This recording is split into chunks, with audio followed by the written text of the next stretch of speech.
It's all for sale.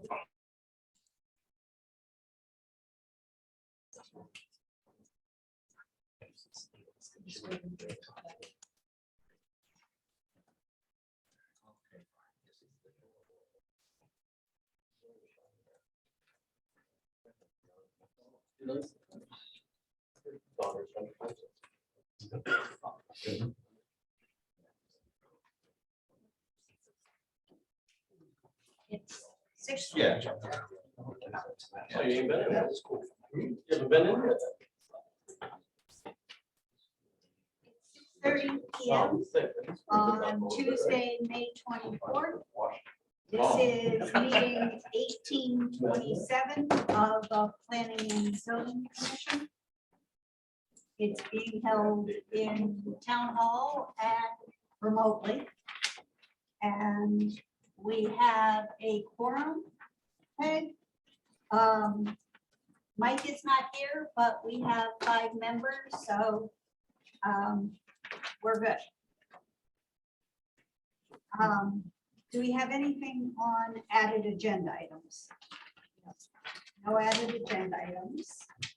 We have a legal notice that ran in the Journal Inquirer on May 13th and 17th for the East Windsor Planning and Zoning Commission will hold a public hearing on Tuesday, May 24th at 6:30 p.m.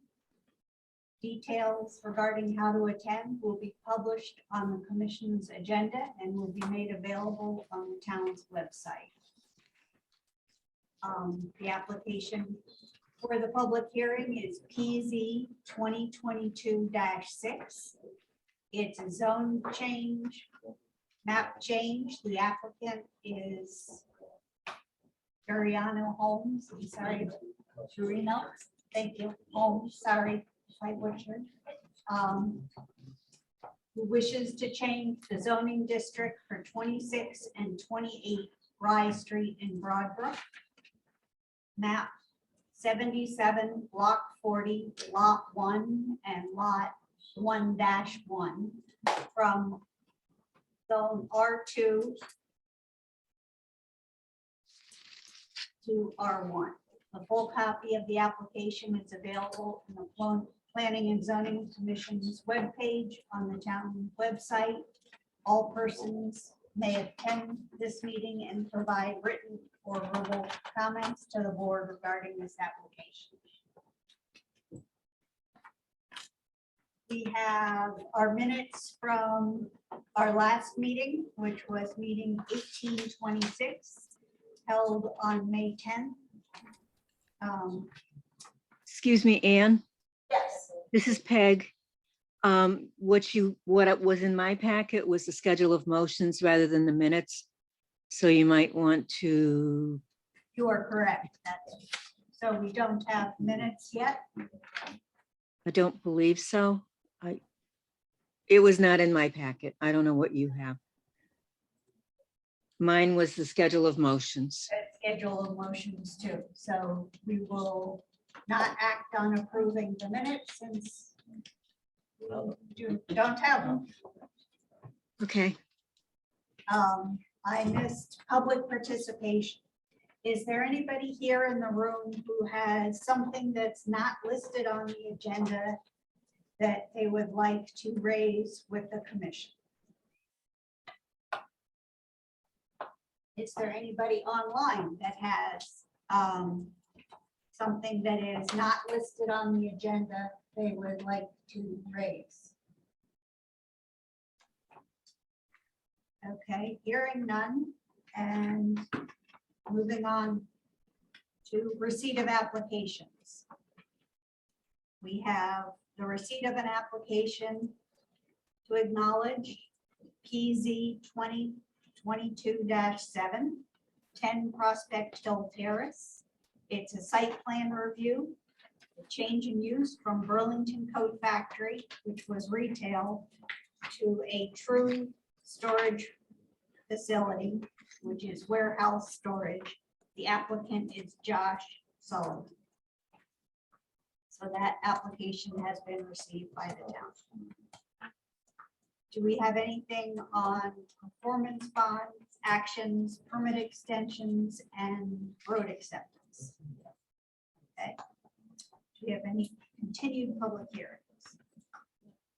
Okay, so that takes us to the new public hearing for PZ 2022-6 for 26 and 28 Rye Street, which is a zone change to a two-family residence. We have the application, and would the applicant like to speak and present their application? Please identify yourself for the record. Paul Garino, Senior, Paul Garino Jr. Right. Am I coming up there? You're fine. Are you junior? Or I am senior? junior. Okay. So what we're looking to do is 26 Rye Street actually touches the zone for two families. And the property that it touches is actually a two-family. And the property to the left of it is actually a two-family. One is on the property card. Am I allowed to go up there? Oh, no.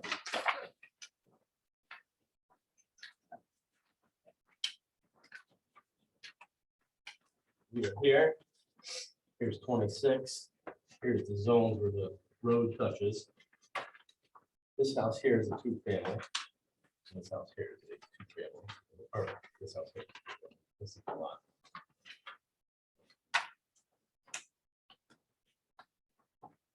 There's that. This house. Right here. Two driveways, got two power lines, two services. This one is the same. Property cards, but all we're looking to do is extend this. This was broken off of the property that was already existing two-family. According to town code or zoning, where we are at the town hall, is all zoned for two families, which intersects the middle of the road. This property actually touches that. That makes any sense. So what we're looking to do is just extend it. That's family 26. Well, he's gonna put it down.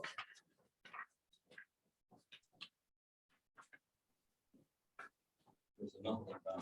Oh, yeah, there is one more four houses down as well. I know where you are. Yeah. Can you help me? Sure. I know where 26 is. You're sitting right here. Yeah, no, I know where So 26 is. So there. this is a two-family and this is a two-family. Oh, You're allowed. So Right. that's the brick Right. branch is two. It's not on the property card listed that way, but there's two services, two driveways. Oh, right. As you can see them coming in. Yeah, that's 26. No, that is 30, I think it is Oh. actually. Okay. That makes any sense? This is. Oh, That's 26. This That's is the the new lot. lot. And this is the 30? Okay, So 28 actually. This is 28 is the the empty lot. Right, and so this is 30. Okay, does anybody want to see these exhibits? Pass them down so everybody can see them. We're good. Yeah, we saw him here. These all?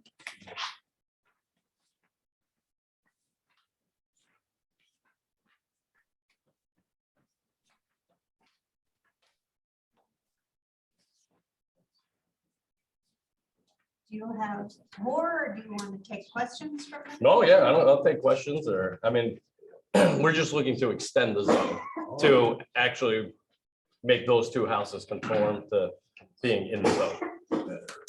My Or three. question is, I recognize they're two-family today. When they were they constructed as two-family? I would say 26 was. Because, I mean, it's cut and dry that it's a two-family, and it actually, the property card has it listed as a two-family. But at the time of construction, That was it predates approved me. as a two-family? That I do not know. Because it clearly is today. Right. My question is it, I'll say legally originally, or was it created at some point in time? So the proposed change will reduce the non-conforming. Yeah, I guess what I'm asking is, Correct. That's correct. that's correct. So it's gonna reduce the non-conforming because the present dwelling on the property is mostly. It is today. My question is, when it was built, was it a two-family? Before zone. The property So- part says 1950. Yeah, So there you go. is it legally a two-family, or did somebody create a two-family? Probably great, Without so probably great. process? So then Is the it grandfather? zone change would provide contiguous zone. To make it more conforming. Correct. Correct. Like for number 26, you know, it's built as a two-family in 1950, if that's the case. It's illegal non-conforming, and it would become conforming. If it's legal, that's So my it's- question. And then that, it's the two lots in question here, right? So there's 28, which is vacant. 30 is another two-family. The 30 is not in this application. That is correct. So Um, the changes for the betterment of the zone. And yes, and then if the applicant wishes to come in for a special use permit to allow a two-family in that vacant lot. That would be a separate transaction? Yes. So would we get to review the architectural look at that point? Yep, so this was the path, like, to be in the proper zone to allow for the duplex. And then in the meantime, while doing that, then why not fix the non-conformity? So the next step would be a site plan.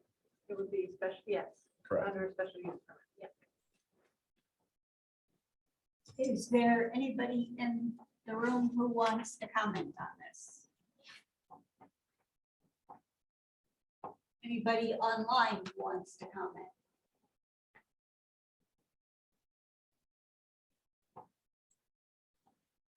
Questions from commissioners? Septic system. Sewer. Sewer. It's in the outdoor protection area, so it would be important. That's Yeah. correct. City water, sewer, and gas. Yes. And gas. Other questions from the commission? So what's to stop the people on the other side of the street that have enough land to do this? Nothing? Or they would have to do the same thing? Or are we need changing to the be whole in- zone over here? But right now, we're only changing the One zone spot. for the two parcels that are And adjacent to one another. so we're spot zoning. No? We're contiguous to that zone. It touches Joe. And the others, people can't do it because it doesn't touch. Well, we You have do to it for touch- one. But it has to touch a property that's zoned that. Right here, Joey. No, I- No, I'm not. I already know where it touches. No, I know where it's at. I'm just saying, this is that zone right here. This 20, this 26 actually is touching part of that zone. So it's But it's attached. not, technically, you've already subdivided it, so it's not touching the zone. That is correct. But it is, But it was. But Right, isn't what it now. was, it was cut Right. from that zone. I know, I'm just No, clarifying. asking the question, you know what I'm saying? I mean, we're going a lot over now. Because technically, it's subdivided. Now, it's 28 and 30. It's 20, it's lot 28. And your original application is lot 28 to build a house. Right. That's not touching the continuous zone. Yeah. It's semantics, I guess. You know, I mean, if it was done before it was subdivided, I get it, but it is touching an existing two-family. but the property, Chris Donahue that owns the other piece signed in on this also. So it makes his conform his lot. I guess I understand. what I'm Okay, I wanna make struggling, sure it's I just, clear that yeah, I understand. what I'm struggling with is whether it became a two-family legally or was grandfathered. because otherwise it feels like, to me, you get the scope creep of people making a house a duplex without going through the process. And then the next one becomes a duplex and the next one and the next one. So I would like to know if it was originally built that way, I have no issue. And if it was not, your issue is. That you are rewarding and encouraging people no, to that's not go underground and make two-family houses and then continue doing that. And then the zone has to keep changing. But you gotta remember, as you sure you do, we have a building inspector, and activities like that are going on in town, they would be caught, or they'd be questioned, and they were told they can't do it. Look at it this way too, is the house on the other side of this lot was a dentist for how many years? Right. Right, Yeah, so, right here. and, you know, so technically, there was a business running, so And the Broadbrook area, the plan of, our plan says that mix of business and residential, so that's a good thing for I mean, I just downtown don't, Broadbrook. I just don't want to do it for this and then the guy across the street want to do it. Or the guy down, you know, diagonal across and said, well, you know, like, you did it there, Well, how technically, many more will you have to do? right. Well, the thing that helps them, it's contiguous, it's right in. Yeah. But it it's all- was, but I mean, you know, but it was, but it isn't now because it's already been something like that. You know, I mean, but again, it's semantics, I suppose. Now, when was this built? 1950. 50? I'll guarantee, well, it's considered a two-family now. The taxes is, are right. paid properly and all that, so it's a two-family. So I did- Nobody in the neighborhood showed up. I pulled. Yeah. I pulled- Right. But actually, Lane. two more houses down, the old brick one on the same side is a two-family and listed in the town as a two-family. That was built in probably with the Yeah, 1700s. right. You're right, that was an old, Oh, right, that that's, And then two houses up yeah. is a right. four-family. It's a That's four- right. here. Yeah, right, There's a you're right. four-family. Then on the other side, Wow, that's a three-family. You're right, So I know. I just All right. don't want to see a problem later on down the road. So I can offer that, you know, conversation in the planning department was, you know, maybe the commission will want to expand this, this zone, change to be more than just these two I lots. can see your point. But too, if I it don't see the wasn't problem. noticed. Well, I don't either. I just want to, Oh, I no, mean, not just now. wanna turn it on its The axis. conversation could go that way. It could be Right. something that we I do, just, you know. Look at it from the other side. on our present time, it's a two-family. I mean, look at the rendering, you know, and Yeah, it's beautiful. You know, it's a beautiful the place. semantics or the rhetoric is what it is. I don't see a problem. In the future. Well, is there anybody else who wants to speak to this? Do you all feel like you have enough information to make a decision and close the hearing at this point? I'm ready. Is everybody else ready? Okay, with the will of the group, Joe, are you ready? sure. Okay, then a motion to close the public hearing would be in order. No, I make a motion to close the public hearing PZ 2022 06 for 26 to 28 Rye Street, zone change to a two-family residential application. All Marino. Yeah. Is there a second to that motion? Second, Any discussion? All those in favor? Aye. Aye. Okay. That hearing is closed. Thank you. Yeah, thanks. It's not done yet. Uh-oh. That was just like. I can't That was both We hearings. can't talk to you. It's, no, it's commission deliberation. We have no old business, so the next order of is under new business is PZ 2022-710 Prospect Terrace Site Plan Review for Burlington Coat Factory Retail to True Storage Facility. The applicant is Josh Sullivan. Josh here. I Somebody, Hello, can you hear me? This is Jason Weemet from the Beta Group. Yes, we can hear you. Excellent. Josh Sullivan is not able to join us today. Josh Sullivan is from True Storage. Him and his wife had a baby over the weekend, so he's preoccupied. So I will be I will be filling in for Josh. I am the civil engineer on the project. I am employed by the Beta Group. So I'll be handling the application and the site plans for this meeting.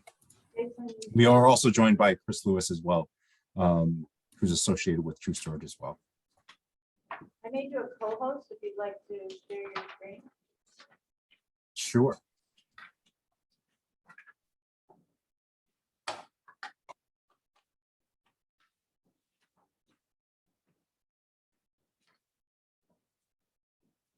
go ahead. Can you see my screen? No, no. Sorry, that is the wrong screen. 1, 2, 3. Let me try this again.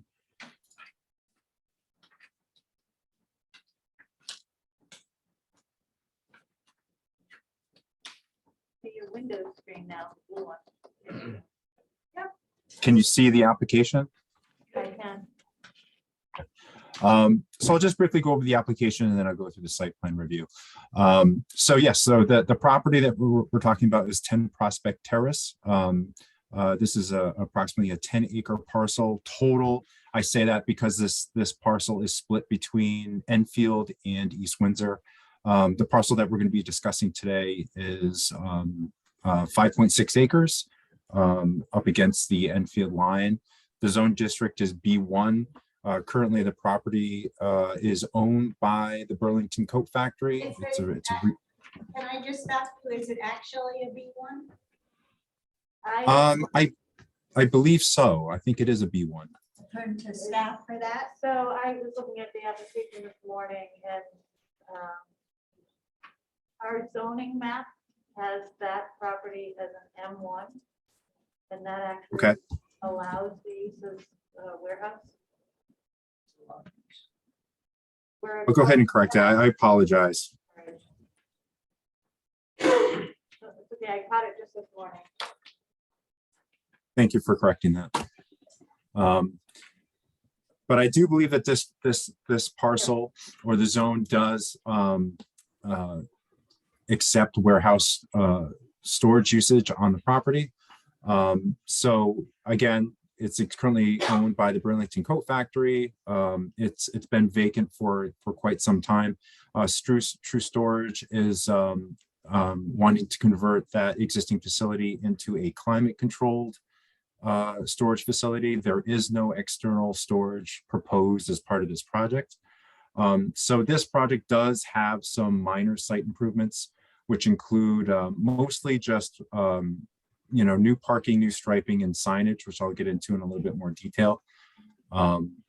So that's just a general overview of the application. Is there any questions before I actually start getting into some of the details on the plans themselves? The only question I have for you is, when I think of Burlington Coat Factory, and I haven't been down that driveway in years and years and years, there were a number of other stores in that plaza. Is the entire plaza Burlington Coat Factory and the premise, or is it just the part that was to the right? So I just pulled up. So this is I believe it's the whole Coho's Common Shopping Center. So I believe that whole entire building belongs to the Burlington Coat Factory. So again, this parcel is split. This property is split between Enfield and East Windsor. So that building, the Burlington Coat Factory, owns the entire building. So True Storage plans to renovate the entire building with climate-controlled internal storage. Okay, thank you. Okay, so I'll just bring up the site plan. I know this might be a little difficult to read. It's not in color, but I'll do my best to go ahead and kind of present what we're showing on the screen here. So as mentioned earlier, The existing building footprint is not changing. Again, the only improvements to the building themselves externally is just facade and signage. I know that some of the entrances are going to be upgraded or renovated. None of the building exits or entrances are going to be modified or changed in any way.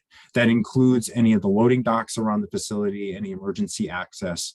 Both of the three main entrances are going to be maintained. The parking is going to be maintained, but improved. So what you're seeing on the screen, I'm shading basically the the area of the parking lot that we do plan on making some superficial improvements on the site. I've been out there a couple of times, and just due to the site being unused, there's a lot of cracks and a lot of weeds growing up through some of the pavement, including some of the parking areas, the main entrance from King Street, as well as some other areas around the building. Now, the building usage, the traffic in and out of the facility is much, much less than what it's currently being used. I believe that the building is only going to employ 2 employees at a time. There was a traffic report done. During peak times, I believe there's less than 100 vehicles per hour coming in and out of this facility. But we wanted to make sure that the entrances were upgraded and there was adequate parking for people who are using the facility. So what we decided to do was maintain pretty much all of the existing parking on site, but only improve the areas that are actually required for the operations of the building. So that includes the main entrance, the entrance drive, and any of the parking areas directly up against the building. Now, speaking to the parking lot and the drive improvements, all we're proposing to do is a 2-inch mill and a 2-inch overlay. So this is not a reclamation project. This is not, a full depth excavation replacement of the pavement. It's really just superficial. And along with that is that some of the curbing is going to go ahead and get replaced. I know that there was a lot of plows that have been out there. A lot of the bituminous curbing is broken and it's in the middle of the drive aisles. So we intend on replacing those bituminous curbs. But again, all of the sidewalks are going to stay. The majority of the existing parking is going to remain, even though it won't be improved, it will be available. But again, we're just enhancing the areas that are going to get the most use from the site. And with that, I'll talk about drainage quickly. None of the drainage on the site is changing either. We are doing our best to put in any kind of erosion and sedimentation control that we can during the paving operations. So we're putting silt sacks in the catch basins. We're going to be putting in some silt fence adjacent to Bowen's Brook. That's on the Enfield parcel, adjacent to the entrance drive, just in case anything does happen to maybe get past the curbing during construction. But other than that, it's really just a lot of restriping. A lot of the handicap spaces will be restriped. The parking aisles will be restriped. The entrance drive will be restriped. And that's pretty much it. Again, a lot of the emergency access is going to be maintained around the building. There are no improvements to the utilities. We intend on keeping electric. A lot of the existing signage, at least the structures, are going to stay the same. We'll just replace those with new signage. No new overhead, no new security, no new sewer, no new drainage. Again, it's a very simplistic improvements on the outside. It's very minimalistic. Again, most of the improvements are going to be internal to the building because they are converting that to a climate-controlled self-storage facility. So with that, I don't know if anybody had any questions or comments on what I just presented. I got a question on the plan that says 2-story. Yes. Mm-hmm. So are you going up with the whole building? It's a 2-story building, but if you look at how the internals, it's not actually, if you went inside the building, it's not, it's a 2-story height building. I wouldn't say it's a 2-story building. A lot of, if on the inside, they are intending on using kind of like it's like a a mini overhead door for each of the storage units, but it's open on top. So it's not like they have stacked units inside the building, I believe. Correct me if I'm wrong, Chris. You're never gonna roof off the place. put it that way. No, yeah, correct. And just so you know, so we do have layouts if you're curious as to what the inside looks like. So again, we've got floor plans. I'm not the architect, but True Storage has their own architect. So this is basically the first floor. You can see all the different access ways, and the green squares are each of the individual storage units. And again, on the second floor, there's really not much going on. Very, very, very minimal storage units on the second floor, if any. I think these are just extensions of the first floor.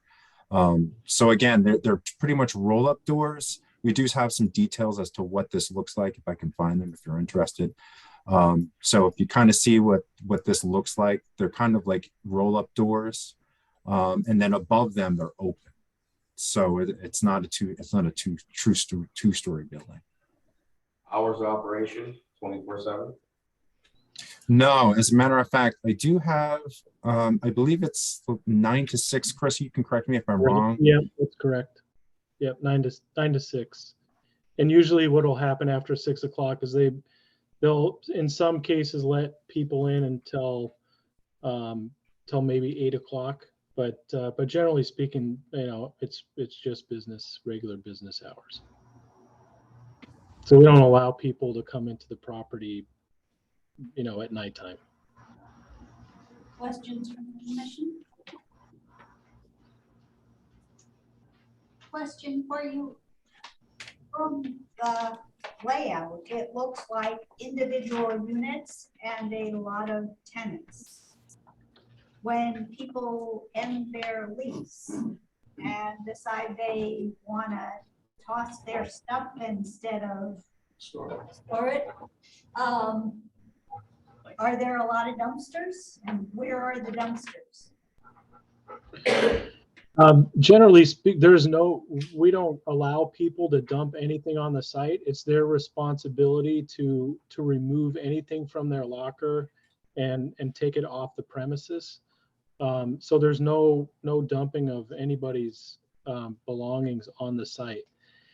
If for whatever reason they leave their things inside of a unit, there's a standard practice of auctioning those units, and then they're purchased by someone else, and they have a very brief period of time to remove that property from the premises. So there's no dumping. So when it's auctioned and somebody buys the junk in that storage locker, Correct. Yeah.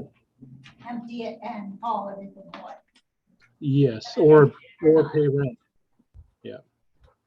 Okay. It's like the TV show. Fire department approval? Do we have fire department approval? Is that the question? Yep. Or has it been Yeah, reviewed? it hasn't, we haven't.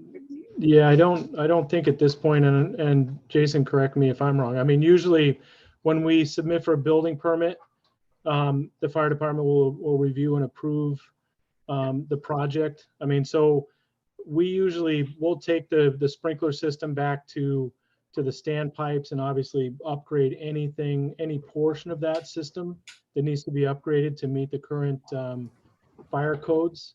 In addition to that, we will work through all the exiting and life safety upgrades that the building needs, like exit signs and emergency egresses and so on. So the entire building will be upgraded to meet all the current standards of the fire code. I assume people can't store flammables and hazardous chemicals in the units. That's correct. There's, as part of the lease, there is strict requirements, and I mean, we usually hire a third party, so somebody like CubeSmart or Extra Space, a company that is known for doing this kind of management, will manage it, and they have standard practices, and they will meet all the legal requirements surrounding those kinds of activities. Other questions from the So, commission? so a tenant comes in, someone's there to see what they're unloading to make sure it's okay. Yeah, in fact, there's, we usually have about 70 to 80 video cameras recording at all times. So the entrances are all covered, hallways are covered. So if there's any suspicious activity, it's all recorded. So there are people and there are people on site when it's open. So it's definitely something that we take seriously. That hasn't prepared motion for us. So we won't be acting on it tonight. We would need the staff review.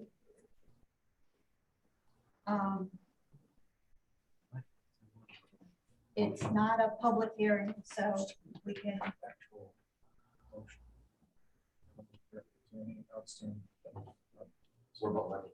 We haven't got the part. So that's fine. We don't know if we'll get comments. It's existing. Lenny's probably gonna have 0 comments. It's already existing, and I would imagine Rich, as long as he's just gonna be concerned about the site plan, but it's an existing site plan.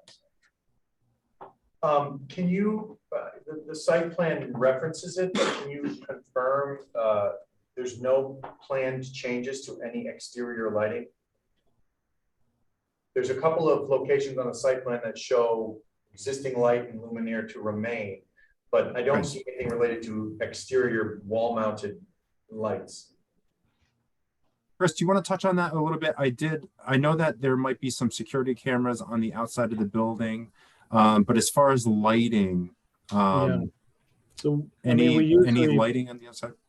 yeah, I mean, in this particular case, I think all the existing entrances will remain and be reused. So if there are conditions where maybe lamps and lights need to be replaced, we'll do that. But in this case, we're not proposing to add any additional lighting. So really, it's only if it's not operational or damaged or something of that nature. Does each unit have a light in it? It does not. Generally, because the tops are open, they have like a wire mesh across the top. So the lighting is more like a general space lighting, and it's all operated on motion sensors. So if there's nobody in the building, generally, a majority of the lights will be off. And then when somebody comes into the building, the motion of that person will turn lights on in the area in which they are. So so there's enough light to cover all of those because the tops are open, and then we're sensitive to energy conservation by having them shut off when nobody's there. Sometimes the tenants like to use the light switch to plug in heaters and whatnot, welding or whatever they get away with. Yeah. So I mean the property management people have requirements for how many times they circulate through the property. They need to check, doors and make sure there's no suspicious activity, because there are people that try to do weird things, and that stuff is not permitted, and so we police that on a regular basis. Thank you. Ruth, is that a private pump station or sewer? Or- I don't know. There is sewer in the back of the building. Yeah, Yes, and there is, If there's a Yeah. pump station back there, is that owned by you all, or is that owned by the town? no, it's a privately owned, but I think there is an easement on the Enfield property, especially on the north side, that discharges to King Street. So that's going to be maintained. So the pump station is going to be, Enfield, not the East Windsor. that's correct. Yes, it's Okay. definitely on the Enfield side, not the East Windsor side.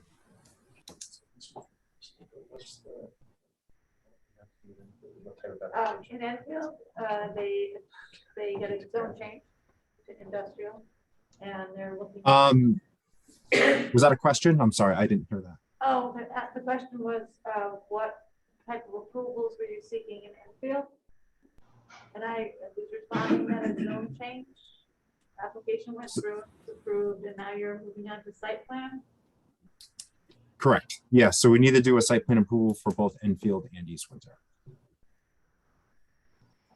I So we heard- can't do the site plan application for Enfield until the zoning change is approved. So I know that the 26th on this Thursday, there's there's a P and Z meeting for the zone change. And then after that, we intend on going back to Enfield for their site plan application. But we figured we would do East Windsor this week with the zone change for Enfield. So since we don't have a staff review memo and proposed motion, we will be continuing this till our next meeting, which is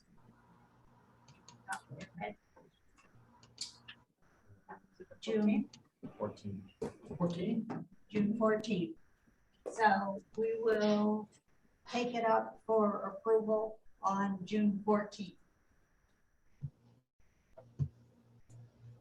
Do we need a motion to continue it to the next meeting?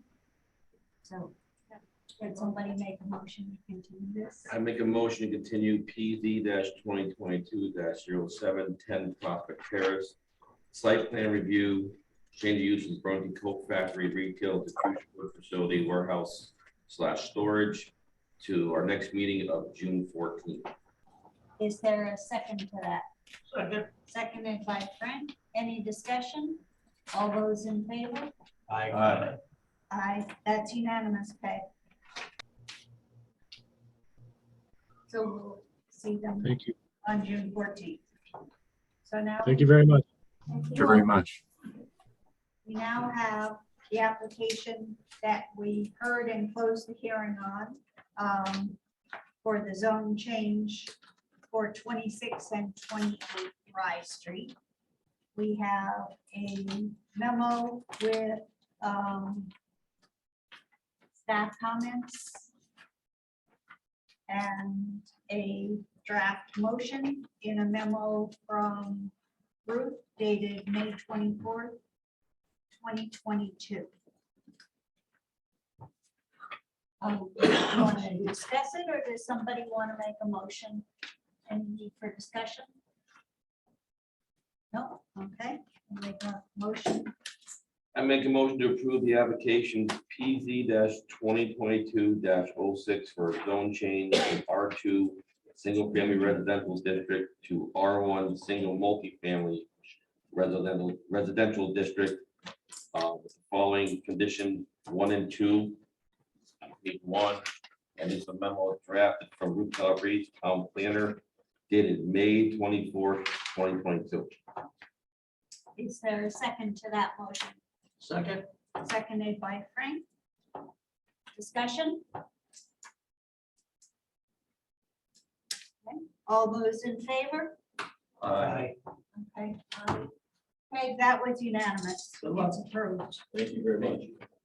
We'll look forward to picking apart your site plan. Oh, I'm sorry, did I say that out loud? We'll make sure Joe's sick that day. Oh, no, Joe's got some drainage going through there. Okay, You're gonna have a catch basin under, on both sides of the sidewalk. and the sidewalk. under other business, The sidewalk. we have an informal discussion concerning 111 Bridge Street, Warehouse Point Village zoning.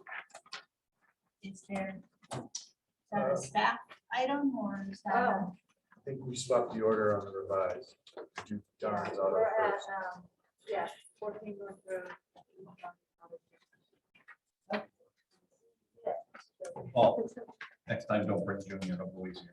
The other side too. Well, I bring the other one, leave the other one home. And the next order of business is informal discussion, 14 North Road, Don's Auto Care Center.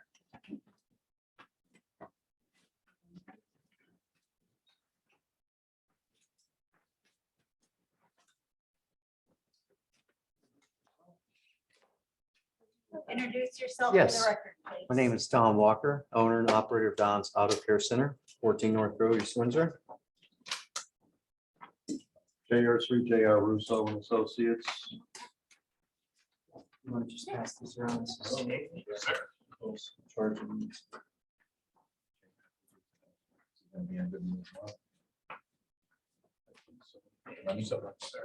Oh. Getting ready to come entertain you guys. Two out of the first six. Top.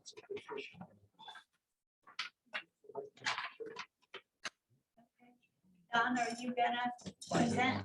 I think Jay is going to Jay present is? most of it. I'm Okay. just here to fill in questions if you guys have any questions. Great. You got enough for everybody? Yes.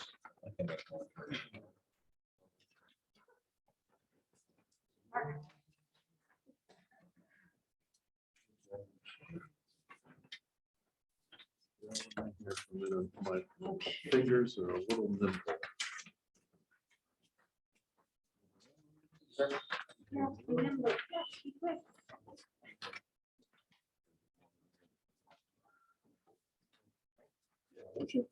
Sure.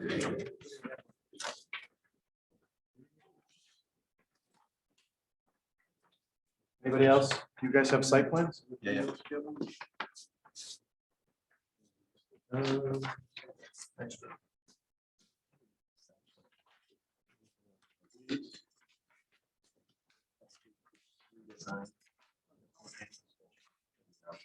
Okay,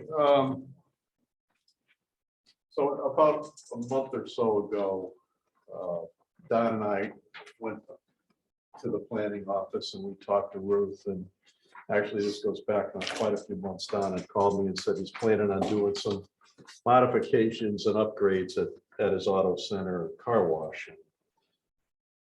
Basically, what he's looking at doing is trying to add some vacuum islands and some car charging stations. So you've got a little flyer there on the car charger. And I put together a rough site plan showing an area in the left front corner of the building where there's currently parking spaces where we'd like to put the charging stations and a back island and some other things. And what we find is when we start looking at the zoning regulations, there's certain things that are allowed, there's certain things that aren't allowed. And first thing we look at is in the zoning table itself. And we're in an M zone over here. We are not in the B3 zone. That doesn't start when we get down the road a little further. And when you look at the M zone, page 3 of the multi-page handout that I gave you, and we look at the allowable uses, and under the automotive uses, it lists automotive filling and re-energizing stations are allowed in B2, highway interchange, and B3. It's not allowed in the M1 zone, which he's in. The auto repair business is allowed in the M1 zone, but charging stations are not. And I think that's probably, I don't know, maybe kind of an oversight of the, years back when we were talking about auto repair. There were no electric cars. Nobody had any need for a recharging station. It just didn't exist. And the recharging stuff actually came into your regulations, I think it may have been 2014, because there's some amendments in here. We'll talk about those a little bit later, where you started talking about recharging stations, where they could go, what zones they could be in, where they could be located. So currently, based on the zone he's in with the repair shop, he can't have a recharging station. Well, as things move forward, more and more electric cars, he's obviously going to need one. And what we find now is that there are a lot of incentives out there for folks who have businesses to actually install recharging stations for electric vehicles. I think you probably will start seeing many of them pop up in different locations because, like I said, there's incentives for business owners to put them in. We would like to do that.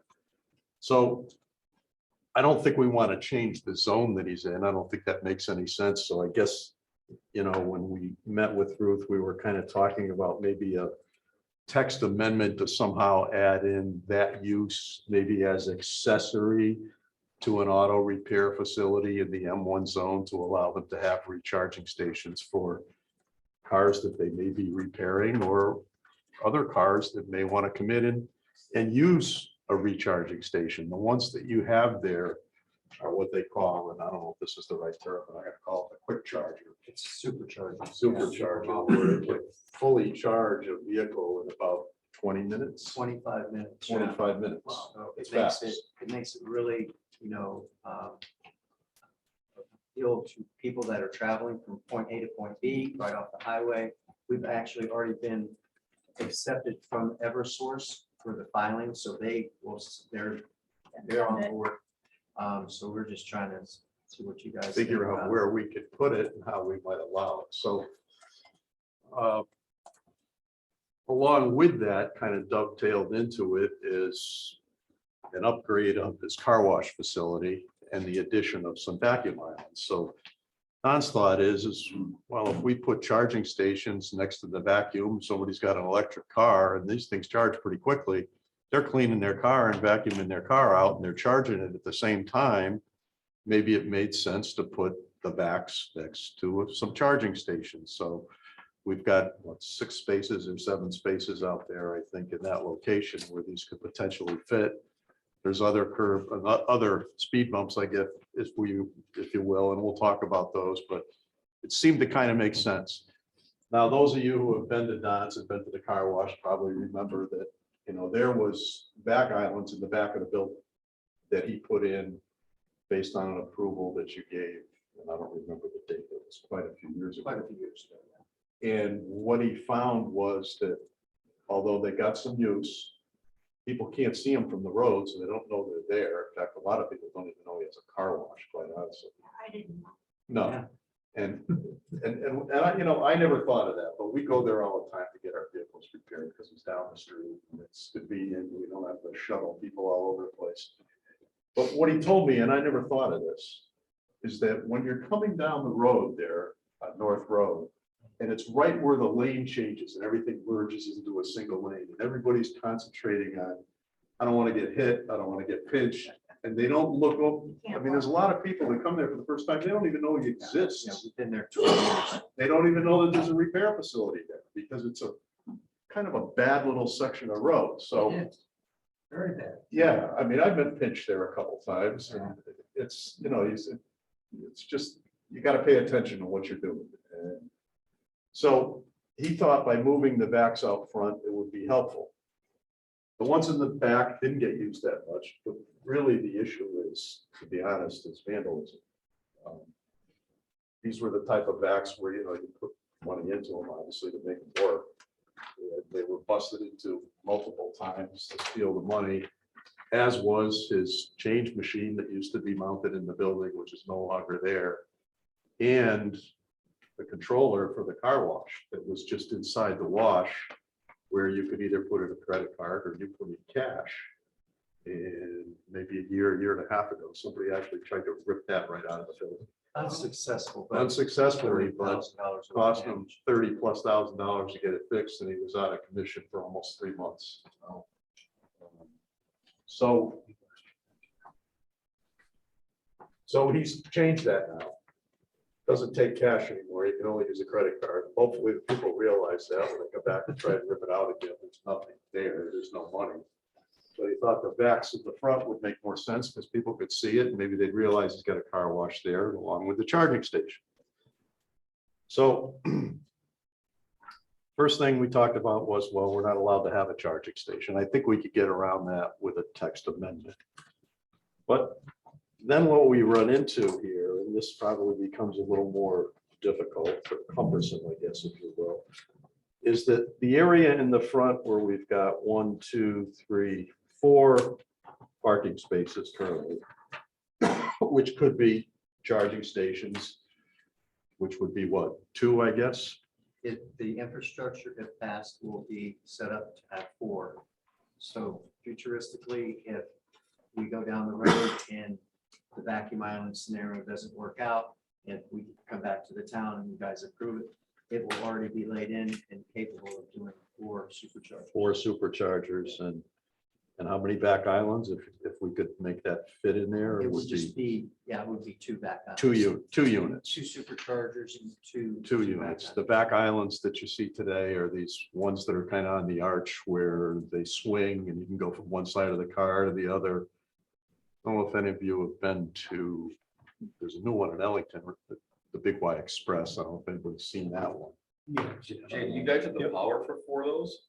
They're- Eversource is gonna run them. Yes. Oh, they are. Okay. Yeah, it's gonna be a whole new Yeah, service. so it's 40 volt, Oh, 80 amp. I'm Huge. assuming. Yeah. It's a big- No, Eversource is gonna make it great. Okay. The beauty of part of that deal is right to the corner of that that parking pad is the main power pole with transformers that go down underground into my building.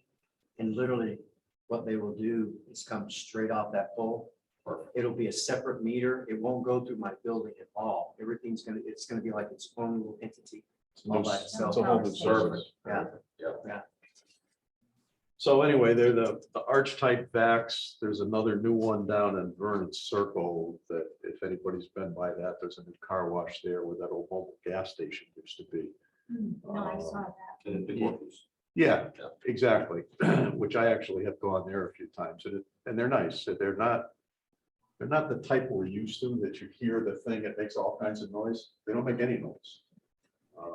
You pull the hose out of the thing, it's the suction is there, it goes on, but there's no noise other It's than, unlike the other. units. yeah, it's kind of like central back in your house, if anybody's got that or had it. You know, all you hear is the suction. There's no noise of a motor or anything of that nature. So they're a little different. But what we run into though is the location of those spaces in the front essentially is bisected, if you will, by the setback line. So you have some separate regulations, which I've highlighted here in section. Yeah, is this the best drawing you could come up with? What's the best sketch I could come up with? I'm sure. It's hard Obviously, to help us see this little building. Does it need a variance if it's? well, I don't know what it needs. That's what we want to talk about. So under your section in the M1 zone, front yard setback is 60 feet. But there's a little footnote that says canopies for automotive filling or re-energizing stations. And this was changed in 2014. I think that's when we started talking about re-energizing. 728. So can be a minimum of 35 feet from the front property line. Well, the 35-foot building line basically runs right through the middle of these parking spaces, kind of cuts them in half. 2 of them are behind it partially, the rest are in front of it, the other way. But then when we go a little further, we keep winding through here, this is where it got a little confusing for me. In section 601, now we're into the off-street parking regulations. And you go down to H1 and it says all non-residential parking spaces, loading spaces, driveways, access roadways, traffic aisles shall be located at least 25 feet from the front property line, except that pavement associated with auto filling or re-energizing station canopy may be 10 feet from the property line. So, okay. Well, so I read it, Ruth read it, I read it, Ruth read it, Ruth read it, I read it, and we both said, what does that mean?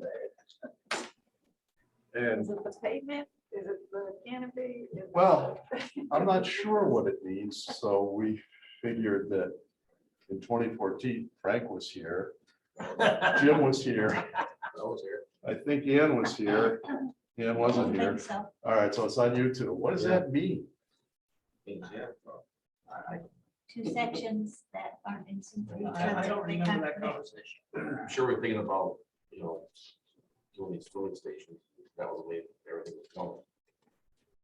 I think it was to some extent. I know when we did Noble, when we did the gas station, that the canopy is further forward than the, what's Yeah. allowed for the building setback. And the pavement's substantially further forward than that is. And I don't know if that's when this came about. I don't think so, because I think Noble was built after that. What about the right of way? Is there a right of way there? State road? It was the ZBA for, I don't think Yeah. so. Did we? Do you remember? yeah, because I was on ZBA. And we got a variance. Got a variance for the canopy. We did? All right, I gotta go back and look because I don't remember. Pretty sure it that. was for a canopy and then So the canopy's closer than closer 35? than 35 feet, I think. I think it Okay. was like 30. It was It's close. close. Okay. I'm almost positive it was for the canopy. Okay, so that maybe answers some of the question, but I'm still not sure what this means exactly. And honestly, what Don had talked about doing, which what he would like to do is, he'd like to put a canopy over the back island and the charging stations, you know, like a, When it's raining, you don't get yeah, rain. while it's raining, and Oh, not I only know, that, I've done it. Yeah. they'll put solar panels on it. Yes. So the whole thing kind of makes There's sense, money for that except as well. we've got all these regulations that are kind of somewhat gray or ambiguous, contradictory, I'm not sure exactly what they mean. And then we get into, and maybe we can go back to this, then we get into the other issue with setback. So it appears certainly we can put a canopy 35 feet. Doesn't say anything other than canopy, although it talks about pavement. But the structure setback is 60 feet. So what's a structure? Is a charging station a structure? If you look at the definition of structure, I highlighted that for you. And I've had this discussion in every town, and I hate this thing because they all say this. It says, anything constructed or erected which requires location on the ground. That's the worst thing I've ever heard in my life. That's everything. It's horrible. It's everything. Flagpole structure? Yeah. Well, no, Oh, except. well, Right? if it's at the Do not mansions include over here, pavement or concrete yes, pad. it is. We had to get a building permit and a structural engineer to sign off on the base for the flagpole. I had to do that at the police station. Okay. based on the size of it. And then Where we were sure. DPW, I got in trouble there. So it talks about a whole bunch of things under structure, but then it says at the end, it says structures do not include pavement or concrete pads. Well, that charging station is going to be mounted on a concrete pad, and so is the pedestal for the vac. But is the vac arm with the hose, is that a structure? Or is that thing a structure? Apparatus. I don't know.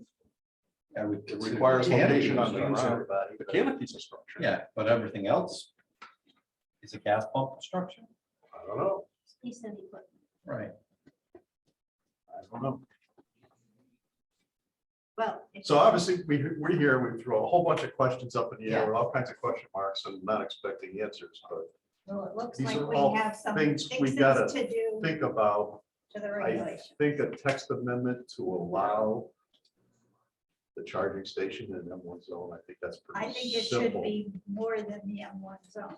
I think I think they should be almost anywhere every that a business business should is be able allowed. to have it. Yep. So, Yeah. so 2014, we were like writing regs like before the internet came out. Now the internet's here. And everything changed. I mean, The Pretty much. statutes you know, changed the this electric year, vehicle thing is just really You're gonna change taking the off now. But This is the, changing. and the statutes just changed that anyone who puts in 30 or more parking spaces has to put in charging.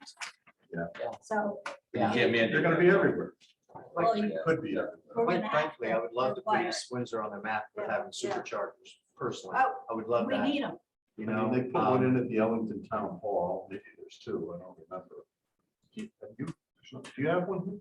No. Not yet. There needs to be multiple Yeah, because when it's not working, somebody will pull up and they need it charged. Yeah, And the There's- other advantage to your location is it's walkable to coffee.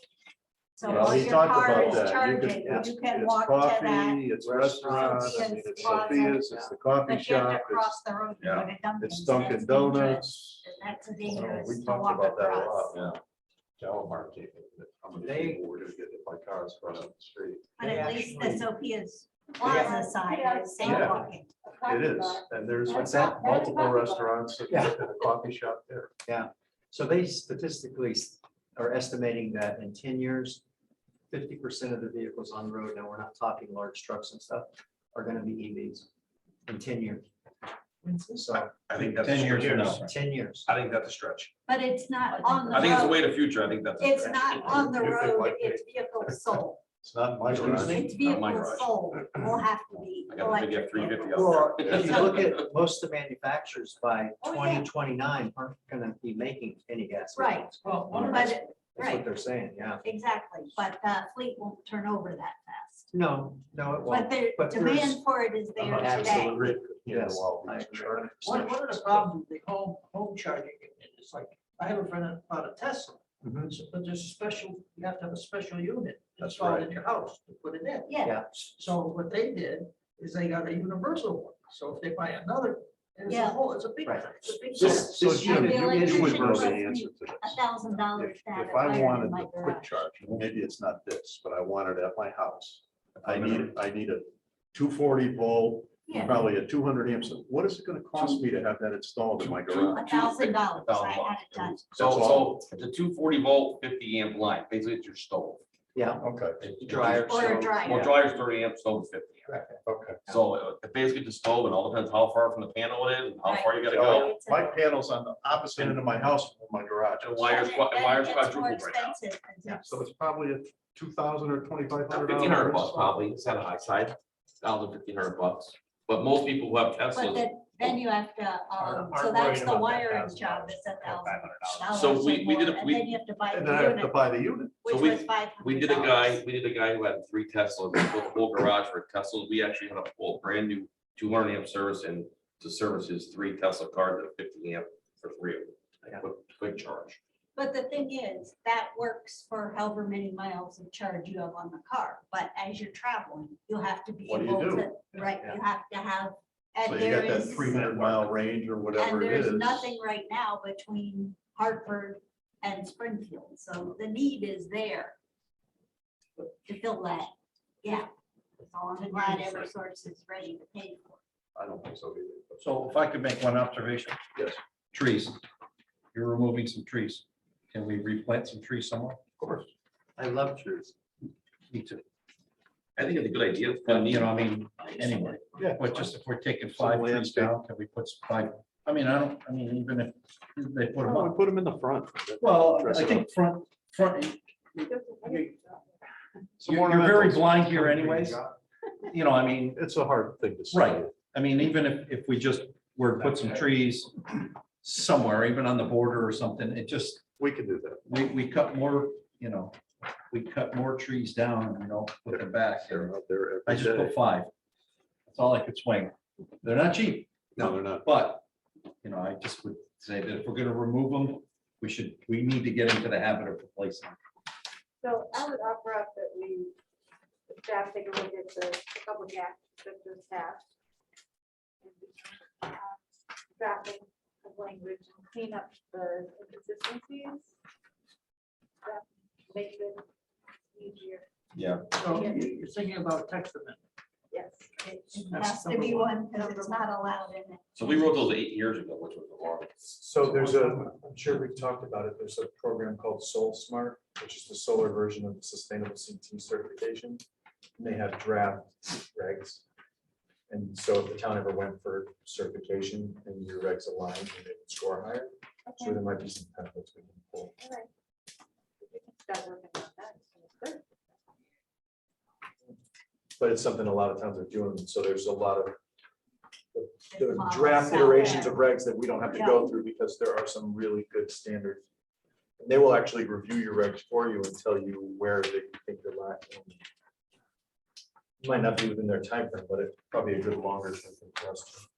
Now, because it's a state highway, we have to worry about what's allowed in the right of way, and staying out of the DOT right of way. Well, we're not in the right of way.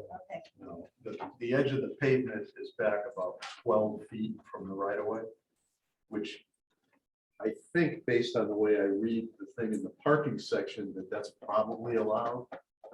The canopy, I'm not sure, although it says canopy in that sentence, I'm not sure why that got tossed in there, and I don't really know exactly what that means, but that's something that I think maybe Mike and Ruth Ann can kind of discuss and maybe discuss again with you to figure out what that does mean. Obviously, he would love to do the canopy with the solar panels on the roof, but if it really be If it expensive. can't be done, then it, or would require a variance, maybe we would try ZBA. Did you look at any vendors beyond charge point? There was another company that approached me a few months ago. And it's because of the federal money that's being, that's available. EVgo and there's Green Lots. Yeah, this was an American Energy Sources or something like that, but they were not on board. They said that, he said, quote unquote, that Eversource is only going to allow out of the scope of the project, only 10% superchargers. Mhm. And you had to really meet this, Right. specific criteria for that. I don't think my location would be worthwhile for someone that has to sit there for 2 hours or 3 hours to get a No, little bit I of a charge. agree. It needs to be Yeah, the so- fast charger. I approach, actually, one of my customers is involved in these structures for the canopies and the solar and all that stuff.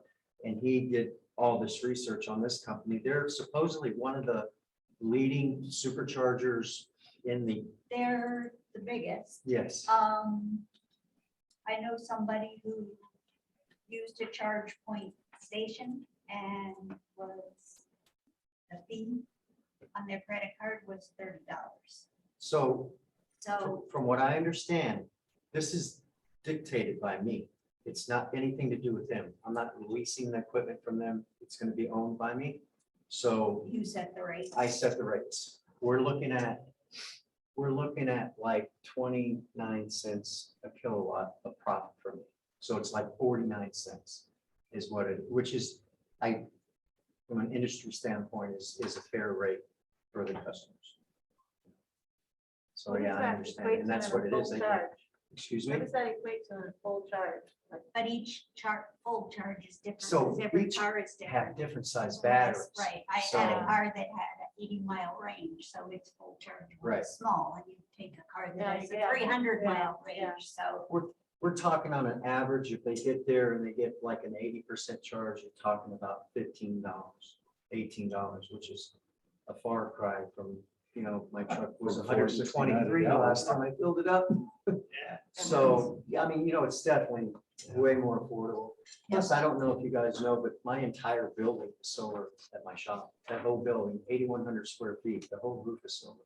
So our carbon footprint is almost zero at my facility that we do. And I did that because I want to move forward in this industry and go wherever it goes. If it's electric cars, it's electric cars. But we had the ability to do something, so we did it. I'd like to move on down the road with the superchargers. That's great. A wonderful thing to do. Thank you. What are you looking for, sir? This isn't a hearing about the zoning. That was, it was at 6:30. What were you looking for? What's A on? little bit late. Yeah, we closed that I hearing just and got it. made the decision. We're on to other topics now. Okay, can I ask what the decision was? For the zone change, Yeah, we approved the zone change. 'cause I'm next door. Yes. So now it'll be residential, so he can build a house or whatever he wants on that land. He has to come in for review. Yeah. All we did was change the zoning. It was residential before. Now, if you build a duplex, it comes before the commission for a special permit. Okay, And you'll get notice when he does that. okay. Yeah. Thank you very much. Sorry for interrupting. Not a problem. Okay, is there any more we can do for you tonight besides encourage the staff to work with you on? That's Affixed to the all we can regulations. ask. I know we threw a lot at you guys. It's like so many question marks on everything, but it's, I'm Good excited. project. to try to get it to move forward. Thank you very much. Yes, thank you. Common sense prevails.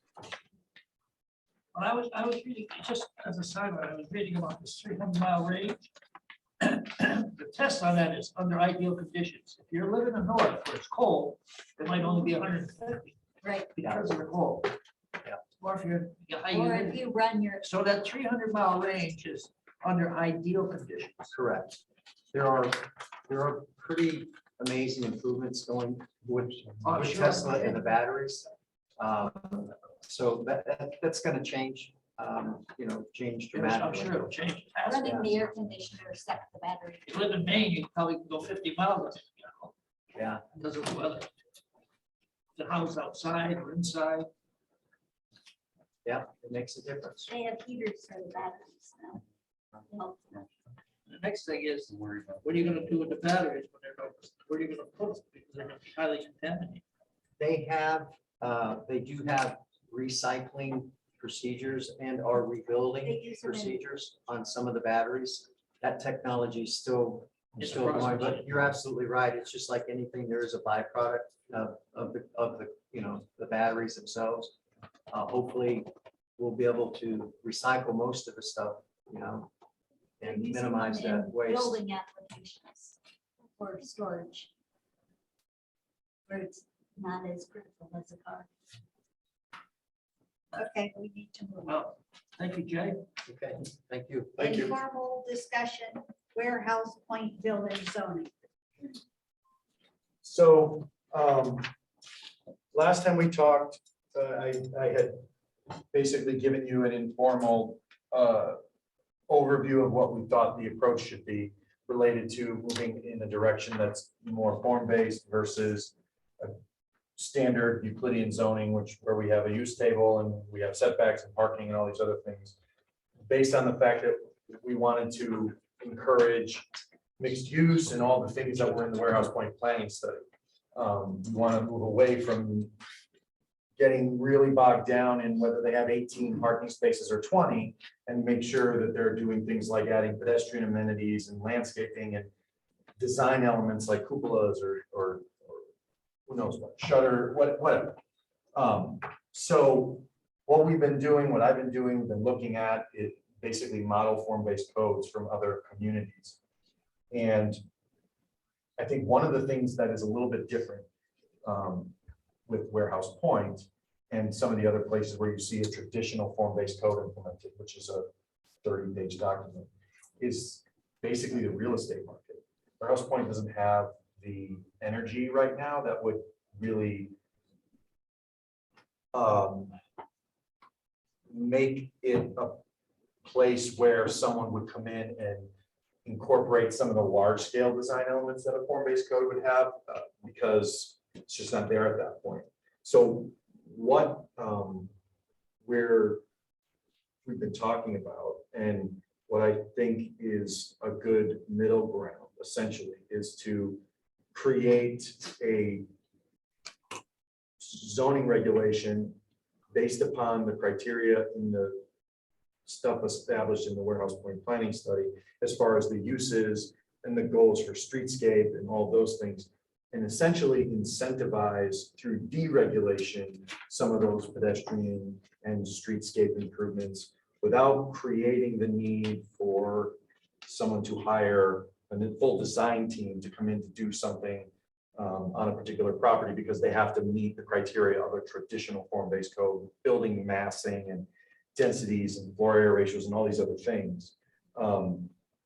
Essentially, if you're adding elements to your facade or to your site, landscaping, park bench, whatever, that decreases the approval requirements. It makes it easier for you to move forward. So it's everything that we've talked about, but I think there's a middle ground which makes the implementation much simpler for the user. We don't have properties that are going to sell for millions of dollars, so the design budget is going to be lower for some of these redevelopment opportunities. And what we're looking at, I think, is small scale improvement over time, rather than people buying 5 buildings, knocking it down and putting up some big gargantuan 400-unit apartment complex. Wasn't there the Lowe's property? Yeah, that That approval was the expired. one, oh, but that was the one that we thought had the potential to be a big development. Is that the one or is it one next to that? There's 87 and 67. A lot of attention in the Bridge Street. Yeah, We started thinking we should pick up this creation of the zoning regs because we're getting conceptual coming in. Sit around and do pre-meetings with folks who have ideas of what they want to do with property. And there is one parcel down on Bridge Street where it's business up at the street level and garden apartments behind. We like it, town engineer likes it, fire marshal likes it. We should be looking at the whole warehouse point village. If this is a concept or design consent, maybe we should be writing regs that allow that type of stuff. Getting, people walking. I was talking with one of the former planners for Middle Manchester, and they have a form-based code for an area, and they originally started that project a long time ago. And it became so complicated that they basically ran out of budget. Because they're thinking through all of these design scenarios to come up with the metrics for this code. And they didn't get it done in sort of their original, when they first started the first time around. There's a number of towns that have them, and they're very extensive. And so I think that there is a middle ground. And I was just talking to Holly on the phone on the way here, that will incorporate those things. And I think there's a way for us to incentivize small scale improvements to these small properties. I think there's a couple of things that we can explore. And I didn't get a chance to connect with Helen last week, but there are some towns which basically have a structured abatement. So if you own a property and you make improvements to it, maybe you spend $25,000 and you improve the value of the property by 50, they give you some type of a tax break for a short period of time to allow you the time to recoup the money you spent to invest in the building. That's But through zoning, you can't get a tax break. no, but we can establish the design criteria that aligns with those tax policies so that you create a scenario where the math makes sense. But don't the selectmen have to be on board? It's a tax Yeah, policy. yes, of course. But the idea would be, I think this could all be part of a larger conversation about how do we really focus investment into those properties?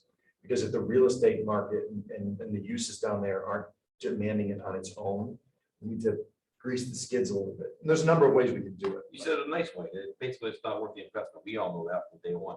We did this whole else point study, like, nobody's put that money down there. The property's not worth it.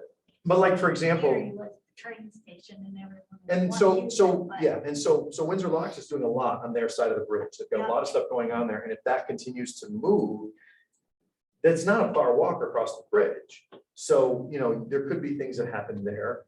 The state, I think there's still plenty of opportunities, but for example, right now, the guy who owns Geisler.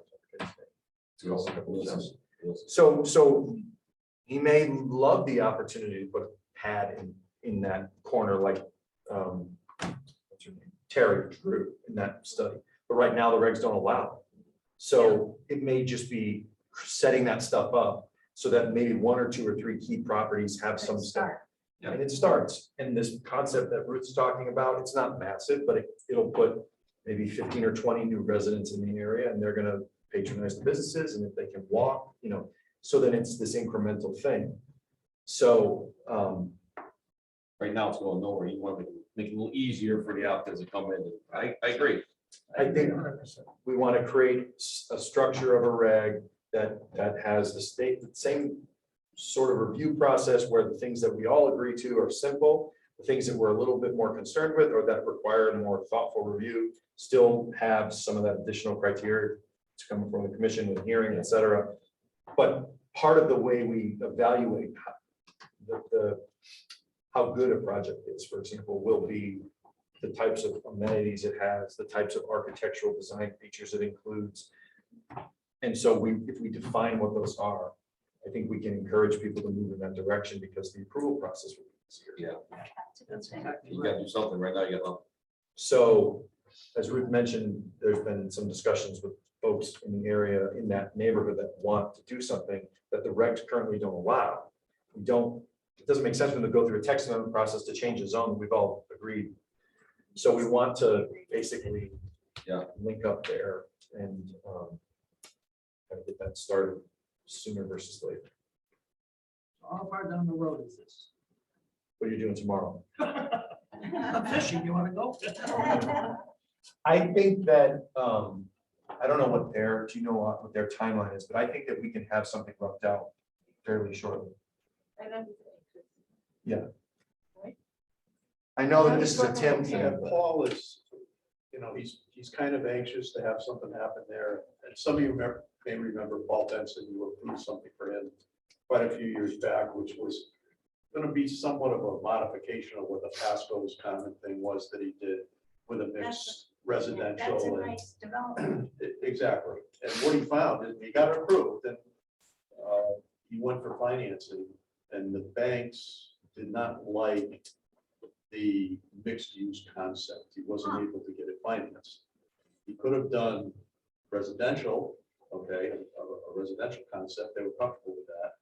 And I think that's the direction he wants to go, with maybe something up front facing the road.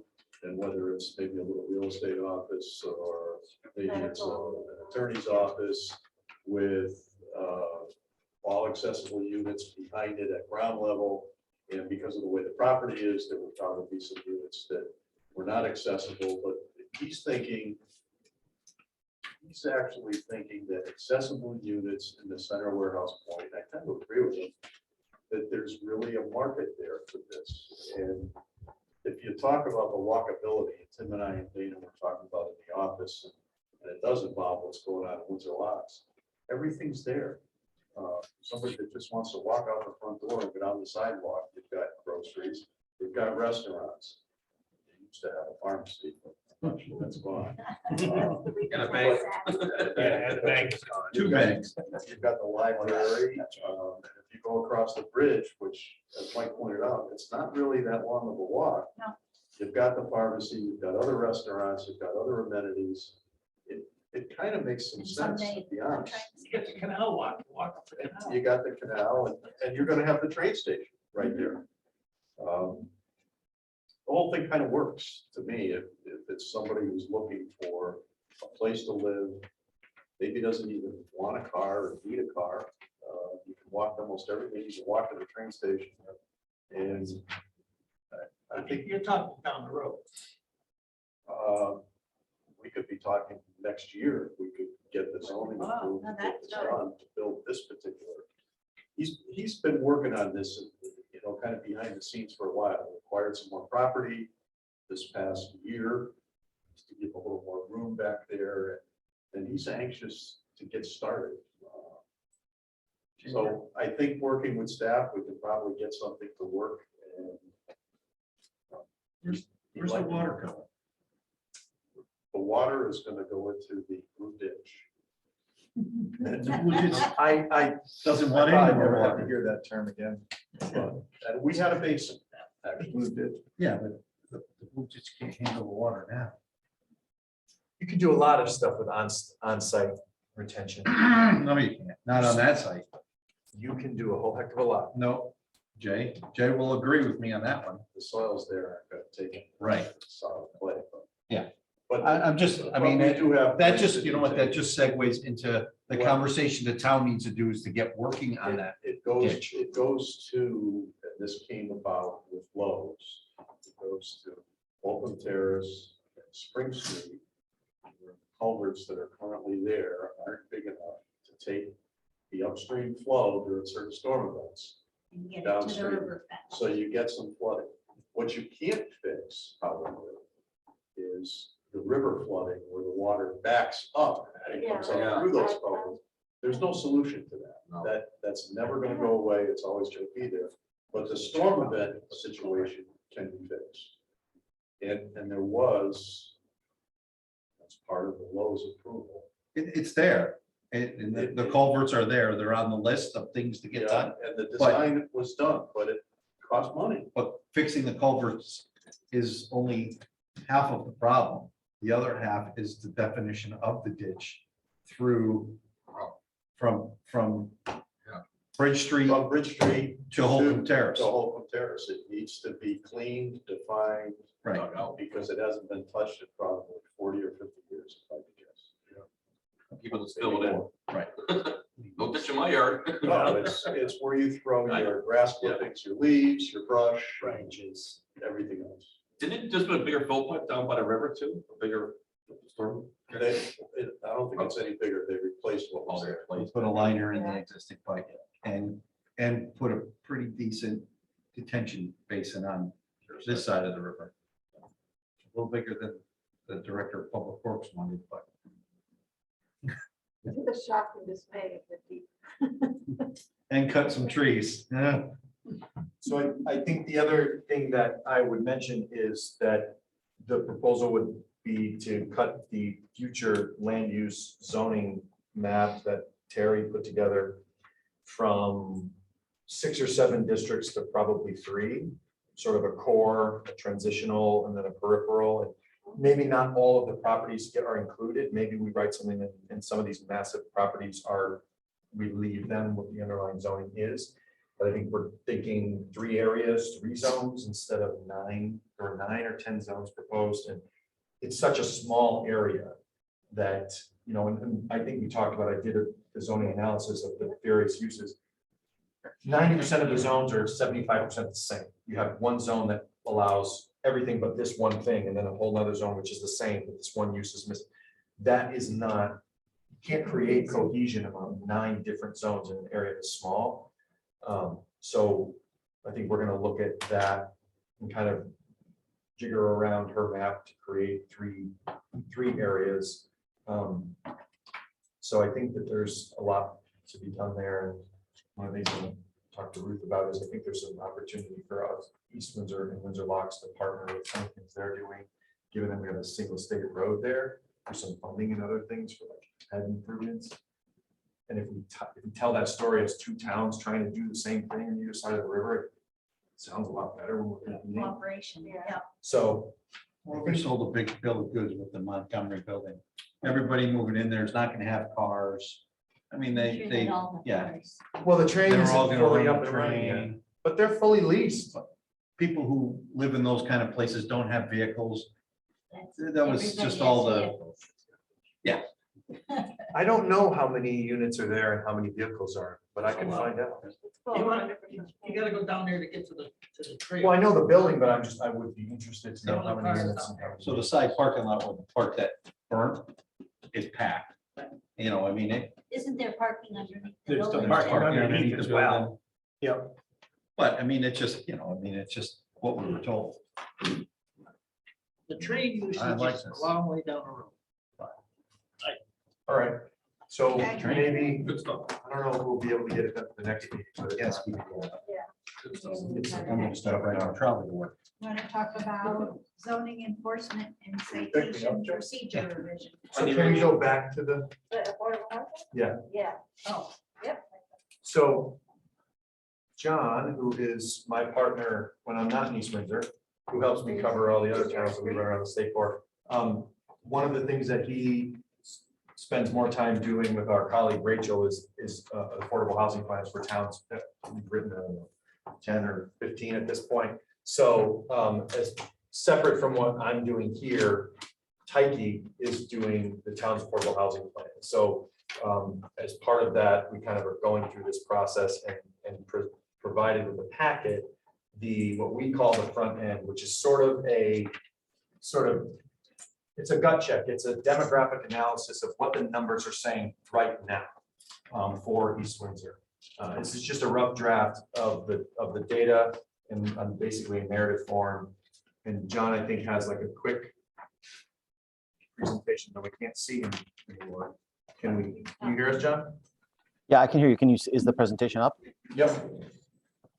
Okay. I figured, well, thanks, Mike. I figured it'd probably be much better for you guys to be looking at some actual images rather than staring at me in an unnaturally large face. So yeah, as Mike said, we've been retained by the town to basically, add on to the Mike's planning services contract to help the town write its affordable housing plan. And we're just going to go through some of the basic demographic stuff with you this evening very quickly. To explain a little bit of the background, affordable housing plans is a relatively new thing in Connecticut. In 2017, the Connecticut General Assembly passed Public Act 17-170, which created a new state statute, Connecticut General Statutes Section 8-30J, which basically requires every municipality every 5 years to create or update a plan to increase the number of affordable housing developments in that town. And I don't know if you guys have the handout. Yes. But on the screen, this is the entirety of the state statute. It's relatively short, and actually the relevant part is highlighted at the top. That's all that a town needs to do is come up with a plan to increase the number. There's no numerical threshold. There's no percentage threshold. There's no dictation from the state of what type, rental units, ownership units, multifamily, single family. The specifics are left to each municipality to come up with their own approach that suits each individual town. So there's a lot of freedom in this, aside from the fact that the town has to do it. There are no exceptions. It is the first one. It's a 5-year plan, and this was passed back in 2017. So the first one is actually due in June, in just about a week's time. However, if the municipality is not done with it at that point, has not adopted it, all they really need to do is submit a letter, which is the second highlighted part at the bottom. Basically, send a letter to the Secretary of OPM, Office of Policy and Management, saying why you haven't finished it and what your time frame is. And so I would suspect that First Selectman Bauza will probably be sending a letter to OPM within the next week or so to say that East Windsor is working on it, and we anticipate wrapping this up sometime this summer and early fall, and will be in perfectly good standing with the state. So that's the requirement. That's why we're doing this exercise. As far as what affordable housing actually is, the state defines it typically as a housing that is affordable to a household while spending less than 30% of their annual household income on housing costs. And that is an all-in cost. So if you're renting, that cost includes your rent, your heat, hot water, utilities, things like that. If it's an ownership situation, it's your mortgage, your property taxes, as well as utilities. And so if you total up all of those housing costs, and you're spending more than 30% of your annual income on those housing costs, you're considered cost burdened, and you are in a more tenuous position, and you may be eligible for affordable housing. A low income household is considered those folks who make less than 80% of the area or state median income, whichever one is less. And as far as coming up with a plan, we tend to use actually both the state's definition, which is that capital A affordable, which are those deed restricted units, income limited units, houses that have been assisted by a CHFA or USDA loan mortgage assistance, or government assisted, which is your traditional senior housing or disabled housing, of which East Windsor has quite a bit. And if you are not over that, and if you total up all of those capital A affordable categories, all those deed restricted, income limited categories, and a municipality is over 10% of its housing stock, restricted as affordable, then that town is exempt from the Affordable Housing Appeals Act, otherwise known as 830G. However, and I should say that is the circumstance in East Windsor. East Windsor has about, I think, 13% of its housing stock restricted as affordable. So you're not subject to the Affordable Housing Appeals Act. However, we are not exempt from having to write this plan. But in addition to that sort of capital A statutory affordable, we also try to look at those more market units, basically what we would call naturally occurring affordable housing, NOAA, or small a affordable, which are just lower cost market rate housing, whether it's accessory apartment, a cottage in the backyard, an apartment above the garage, smaller apartment complexes, studios or one bedrooms, and basically your starter housing units that are affordable to folks who are at somewhat of the lower end of the housing income spectrum. And so the plan really should be addressing both categories. All right, so a little bit into the front end of the plan, as Mike said, just to kind of give us a sense of where East Windsor is in terms of its population demographics and its housing. So East Windsor is a little over 11,000 people. Its median age is slightly higher than the state's median, 45.3, although it does have a relatively large population, and I think this is somewhat unusual in a lot of the suburban communities we work in Connecticut. Relatively large number of younger people, younger adults, 25 to 34s. There's a fairly significant demographic group in East Windsor. East Windsor is about 83% white, with a mix of other ethnicities, 9% Asian, 8% Black or African American, and so on, with a median income of just over $76,000. The current population has been relatively steady, with a slight uptick over the last couple of years of just a couple hundred people. But between 2011 and 2018, the population really hadn't shifted much at all. Household size is actually a little bit smaller in East Windsor than it is in the state as a whole or in the Hartford region. And over 2/3 of East Windsor's households are 1 or 2 person households. So a lot of very small households. And I think some of that also does match up with the demographic group where you have younger adults, 25 to 34. These are, singles or young married couples or young roommates that haven't really established a family yet. And so that demographic is interesting. Looking forward into the future, East Windsor, unlike much of Connecticut, is actually projected to grow. The top chart is from the Connecticut State Data Center and is by no means a guarantee, but it is a data projection based on East Windsor's current and recent demographics, that East Windsor is actually predicted to grow significantly, over 25% over the next 2 decades.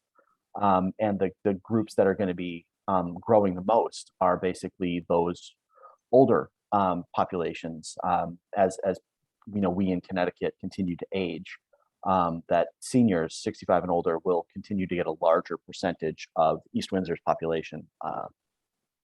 And most other groups are projected to stay relatively stable or shrink a little bit, which should inform a little bit of our housing discussion and the types of housing that will be needed basically by seniors, by families, and that sort of thing. A little bit on the cost of housing, we talked about that to be affordable, housing needs to cost less than 30% of an area median income. And this is data from HUD, from the Federal Housing and Urban Development, that sort of gives you a breakdown. Looking at East Windsor's median income, which is just over 76,000, as we said. And so that's the median. It breaks down to about $6,000 a month, $6,400 a month. That's your total monthly income. If you're taking 80% of that area median income, so 80% of that 76,000, you get about $64,000, which translates to about $5,000 a month. And so you can't. So these rental thresholds or these housing thresholds are set at 30% of that monthly income, which in this case is $1,600 a month, would be that fair market rate for a two-bedroom rental in East Windsor. And again, that's not just, and you might say, oh, well, $1,600 for an apartment is not so bad, but that is also the all-in figure. That is not only rent, but that's heat, hot water, utilities. And so you start to get a sense that there's a mismatch between rental rates, between housing costs, and actual median incomes in the area. East Windsor's current housing stock, a little over 5,200 total housing units. About half is single-family detached. The rest is attached and multifamily units. East Windsor has actually for a relatively rural community, a relatively high percentage of multifamily units, and correspondingly relatively modest stock of single-family detached. And generally, the breakdown of bedrooms, it's basically between 2 bedrooms and 3 bedrooms, you're looking at about 2/3 of their housing stock, with another quarter or so having 4 bedrooms. There are not many either 1 bedrooms or very large houses with 5 or more bedrooms. In terms of ownership, about 2/3, 68% is owner occupied. The remainder, 32% is renter occupied, which is roughly in line with overall Connecticut averages. I think Connecticut's overall is about 63, 64% owner occupied. But there's a great deal of housing stock in East Windsor that is aging, that is basically older than 1980. So we're talking, 40, 45 years at this point, which creates housing maintenance concerns, and therefore additional concerns about cost of housing.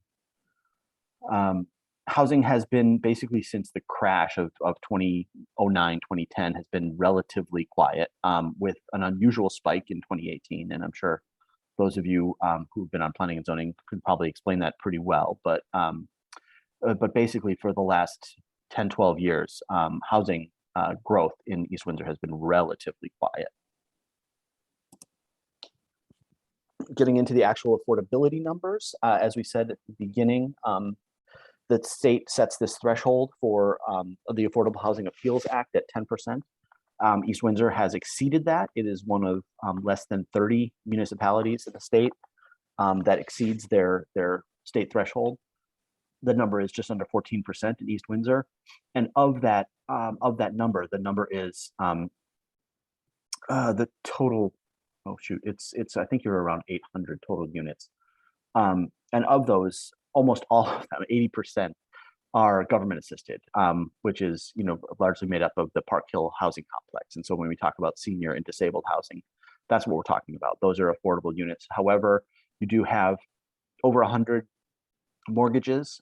These are single family ownership situations where the mortgage was assisted by CHFA or USDA. Then you have a few folks getting tenant rental assistance, which is sort of your traditional Section 8 housing vouchers for low income. There's a few of those. This town does not have any traditional deed restricted units from an affordable housing appeal, because of course the town is not subject to the Affordable Housing Appeals Act. So it has not generated any of those. In terms of where the town's demographics are for cost burden, again, that threshold is 30%. People paying more than 30% are considered cost burden. And that number, coincidentally, in East Windsor is basically 30% of the total population, which breaks down to about 28% of homeowners and 38% of renters are cost burden. These are folks that are living in East Windsor and paying more than they should, paying more than they're truly able to in housing costs, and are therefore less able to pay for things like food and transportation and education and medical costs. So we're basically looking at almost 1,900 units, 1,900 households throughout East Windsor that are cost burden and that are struggling. So it's not simply the sort of the poorest of the poor folks. It's not just the retirees on fixed income or on disability. There's a significant portion of your neighbors and your friends that are struggling month to month to make housing ends meet. And that is the goal of this plan, is to identify ways that the town can make adjustments to its regulations, make investments, and identify opportunities for development that will increase opportunity in East Windsor. So that's the demographic background, and that makes up what we sort of call the front end. And what we are proposing to do next in terms of our development of this affordable housing plan is to do a little bit of public outreach. We can certainly do more public presentations like this, but we will roll out, hopefully in the next couple of weeks, a public survey to get some information about East Windsor residents, their understanding of affordable housing, their openness to pursuing more opportunities, as well as the types of housing that people believe are necessary. Again, maybe starter single family houses, maybe people believe condos or apartments are more important, senior housing, as well as discussing some of the potential locations where people believe that additional housing opportunities and housing density would be appropriate. So we'll conduct that public survey. We'll turn the front end and the document into more of a narrative rather than just a recitation of statistics. We'll take a look through your planning and zoning regulations, your plan of conservation and development, because the best way that a town can kind of make policy and effectuate change relative to housing development is to tweak your regulations. And you just had that discussion about Warehouse Point, and the best way to encourage something is to make the regulatory path easy. And conversely, if you want to prevent something, prohibit it in your zoning regulations or make it really, really difficult. And so we'll sort of take a look at the regulations relative to housing and see where we can kind of put our thumb on the scale and make things a little bit more development friendly. And then finally, we'll put together basically a checklist, sort of a to-do list of regulatory changes, potential policies, potential investments for action that the town can incorporate and hopefully make it a little bit better in terms of housing opportunity in East Windsor. So that is the rough game plan. I'm happy to answer questions that folks may have about where we're at.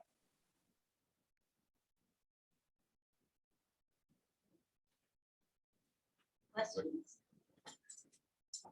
Has anyone done an analysis of what the low-income housing like HUD does to the cost for education in the town?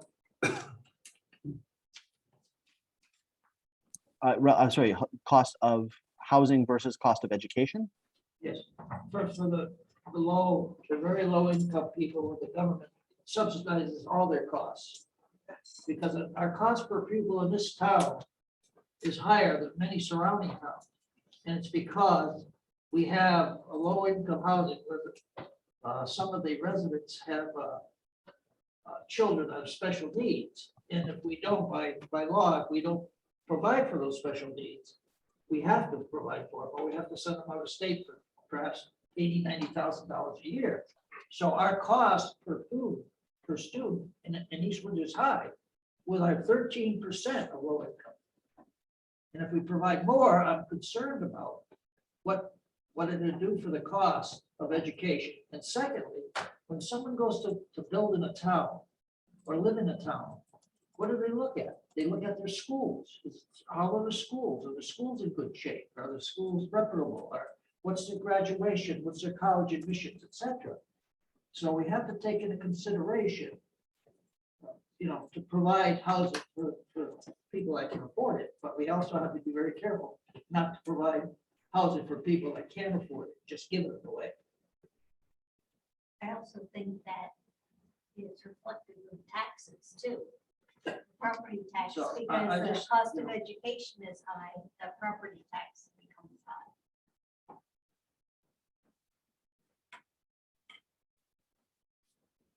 So there's a lot of related issues there, and we don't do sort of that home by home breakdown of how many kids they have, how many kids are in the schools, and how many kids are special needs. That's a finer grain analysis than we're capable of doing, and I think really anybody in the state has done. I think some of the things that we do talk about when it comes to affordable housing, and particularly when we're looking at a multifamily, when we're talking about 1, 2, and even 3-bedroom apartments, is those tend to generate a significantly smaller student population, child population, than traditional single-family detached, subdivision development, single-family housing development. You basically, if you have a 1-bedroom apartment complex, you basically get 1 kid per 20 to 25 units. And if you have a 2-bedroom, it's still 1 kid per something like 8 to 12 units. So you could add a significant number of 1- and 2-bedroom apartments without affecting your school numbers at all. that's not to say that a town should be actively avoiding kids, because that's a recipe for a town, aging, withering, and dying. It's very important to have a vibrant mix of both incomes and age groups. But yeah, that clearly there is important relationships between increased housing opportunities and school district numbers and things like that.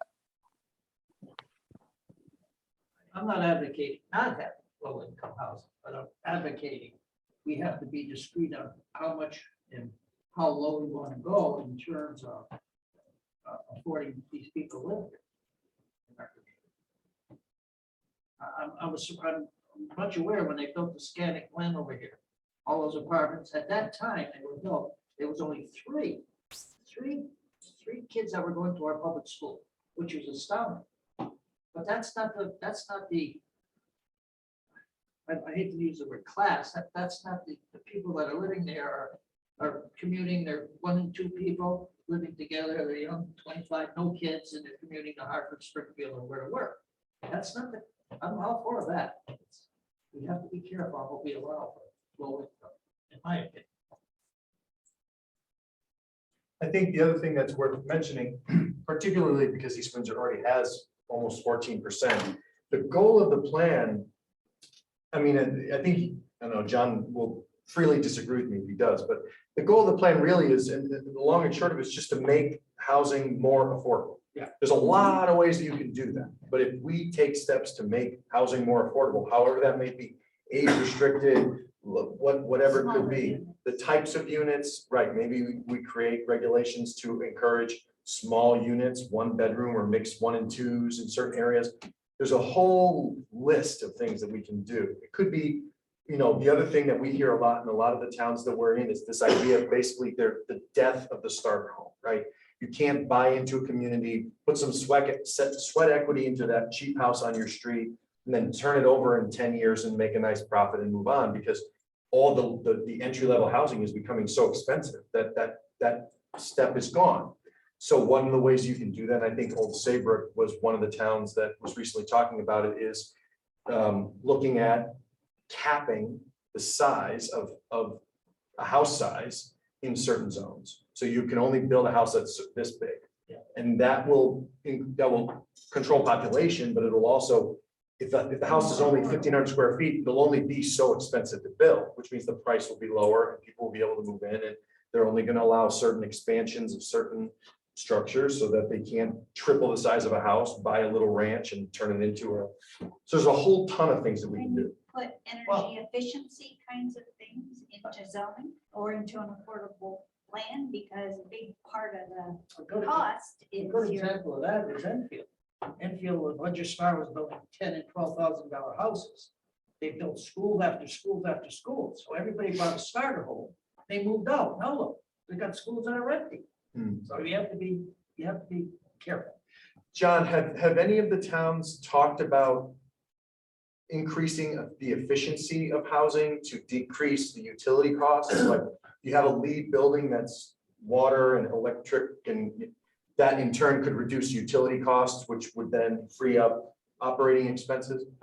Yeah. But I think, again, from the point of view of what an individual town can do, the towns don't set state building code, but we could do things with incentives, whether it's state, whether it's municipal tax abatements or regulatory incentives in terms of density or in terms of other sort of regulatory sweeteners to encourage people to incorporate energy efficiency things.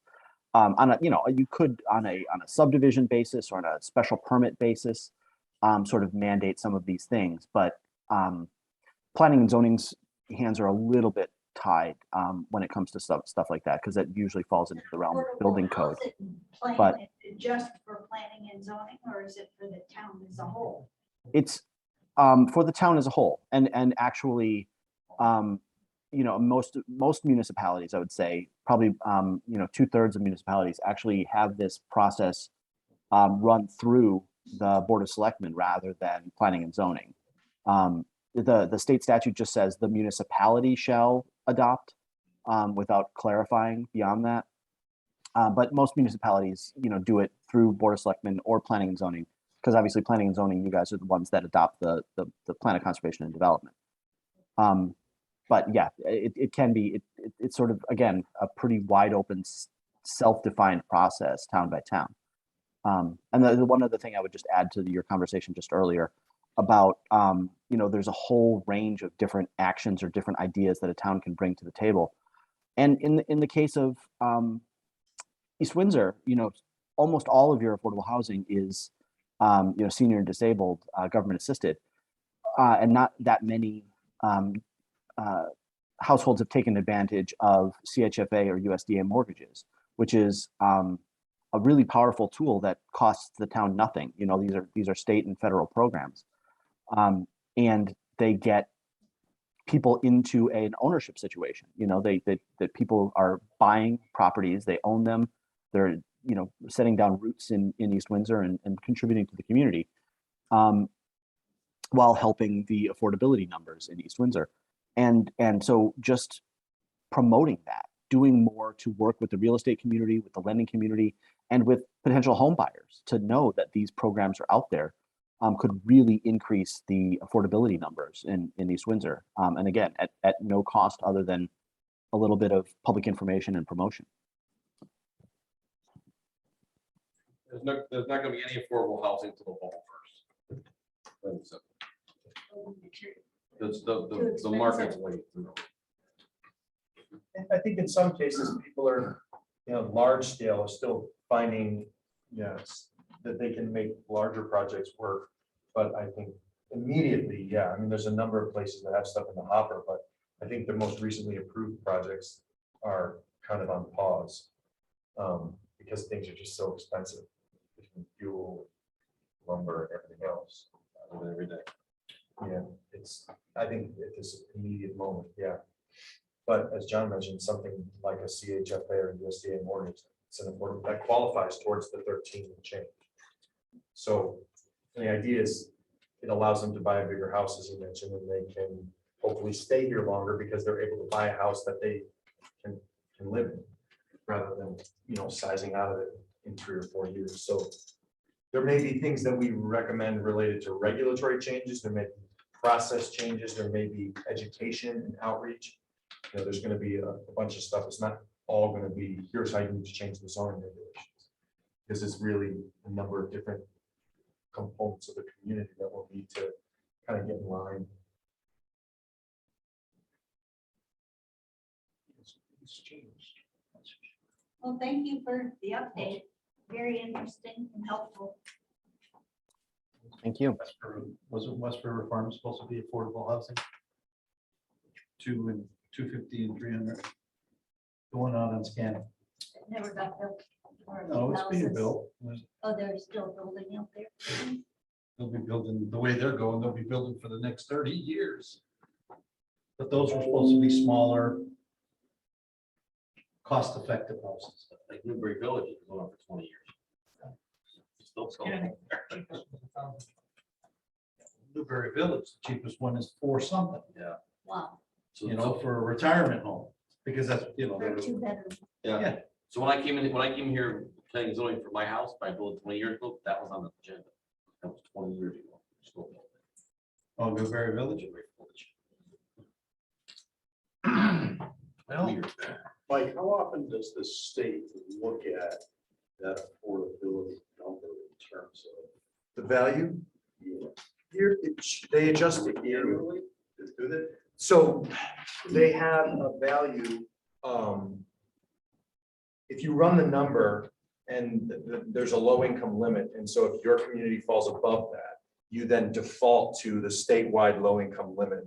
So in towns like East Windsor, we're looking at Bolton, Talon, any of these towns, because their average income is higher, they're not going to use 30% of 80%. They're going to go right to that low income limit, which is, I don't know what it is, $79. And then you base it off of that. So it brings it down. If you ran the numbers based on East Windsor specifically, the affordability would probably be, I think when we ran it, it's like 2,200, which is not affordable at all. So I don't know if I'm butchering it, John, but Yeah, no, it's the, right, the state adjusts this, with the state and actually HUD. The numbers come primarily from HUD. It's adjusted every year, and the number for fair market rents is based on the lower of area median income, which in East Windsor's case is basically Hartford, East Hartford metropolitan statistical area, and the overall state median. And East Windsor right around that level, where its area median is right about at the state level. So in places like Greenwich or Darien, their median income is incredibly high, $200,000-300,000 a year. So they would default to the state number, whereas someplace like Willimantic or Hartford itself, they would be boosted by using the state because their local area median is quite a bit lower. So that's how it gets equalized. But it's an annual update.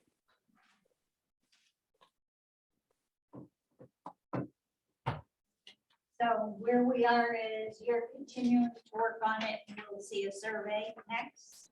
Right. You'll hopefully all participate in the survey, and we'll come back, I think probably with survey results over the next month or two, as well as an analysis of your current plan of conservation and development, zoning regulations, and other policies to kind of sort of take the town's temperature as far as what current policies say. Thank you. Okay. Thanks, folks. Zoning enforcement and citation procedure revision. We have started to revise what we have in-house for policy to prioritize enforcement. in a tiered fashion with safety hazards, health hazards, being at the top of the list and neighborhood disputes being at the bottom. So Danielle's working on that revision. I wanted to bring that to your attention. I also handed out, which many of you are looking at, she did another pass that put a little more information in on this report. She's been having some really good wins, I have to say, where she's taking the humble inquiry, I'll say, and getting folks' attention when they're responding well for requests to get out and meet them and understand what's happening. A lot of these are neighbor disputes. It's the dogs on, piss me off, put that car over there, I'm full of town. There's a lot of that, and we have been categorizing the things that make people feel bad. That's what we hear complaints about, right? They don't like what they're seeing and they're looking out the window or in their yard or driving down the road. A lot of that is blight.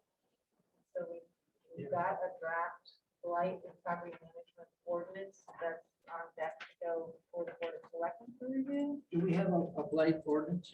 We just drafted one. Yeah. The internal team, and it's heading to the Board of Selectmen for review, and from there, the town attorney's office. So that we'll have